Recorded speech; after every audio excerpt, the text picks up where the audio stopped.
ఈరోజు చూస్తున్న వాగ్దానం కీర్తన గ్రంథము 108వ కీర్తన 12వ చరణం. శత్రువును జయించుటకు నీవు మాకు సహాయము దయచేయము. Praise Lord. ఈరోజు దావీదు దేవుణ్ణి అడుగుతున్నాడు, ప్రభువా నా శత్రువును జయించడానికి నాకు సహాయం దయచేయమని. ఈరోజు మనకి మన శత్రువులు ఎవరైనా ఉన్నారా, వాళ్ళని జయించాలంటే, వాళ్ళని ఎదుర్కోవాలంటే మనమైతే మన కుటుంబంలో కానీ, మన బంధువులు కానీ, మన స్నేహితులే కానీ ఎవరైనా సహాయం కోరుకుంటాం. కానీ దావీదు మాత్రం రాజు అయ్యుండి, దావీదు మాత్రం బలం కలిగిన సైన్యం అయ్యుండి, సైన్యం ఉన్నా సరే తాను తన దేవుణ్ణి అడుగుతున్నాడు.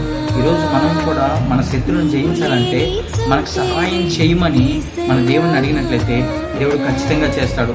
ఎలా చేస్తాడో తెలుసా? గొలియాతుని చంపడానికి దావీదు ఒక్కడే నిలబడినప్పుడు సహాయం చేసినట్లుగా, ఫిలిష్తీయులను చంపడానికి దావీదుకి దేవుడే సహాయకుడుగా ఉన్నట్లుగా. ఎందుకంటే తను అడిగాడు కాబట్టి తనకు చేస్తూ వచ్చాడు. తన ఎదుట ఏ శత్రు సమూహం నిలవలేకపోయింది. ఈరోజు మన జీవితంలో, మన కుటుంబంలో, మన పరిస్థితుల్లో ఏదైనా శత్రువు అనే సమూహం ఏమైనా ఉంటే ఆ శత్రువుని జయించడానికి ఈ దేవుని సహాయం అడుగు, ఖచ్చితంగా ఆయన దయచేస్తాడు. అట్టి కృప దేవుడు మనందరికీ దయచేయను కాక. ఆమేన్. ప్రార్థన. ప్రేమగల తండ్రి, గమ్మైన దేవ, కృపగలిగిన దేవ, దయగలిగిన రాజా, రక్షణకు వందనాలు, స్తోత్రాలు దేవ.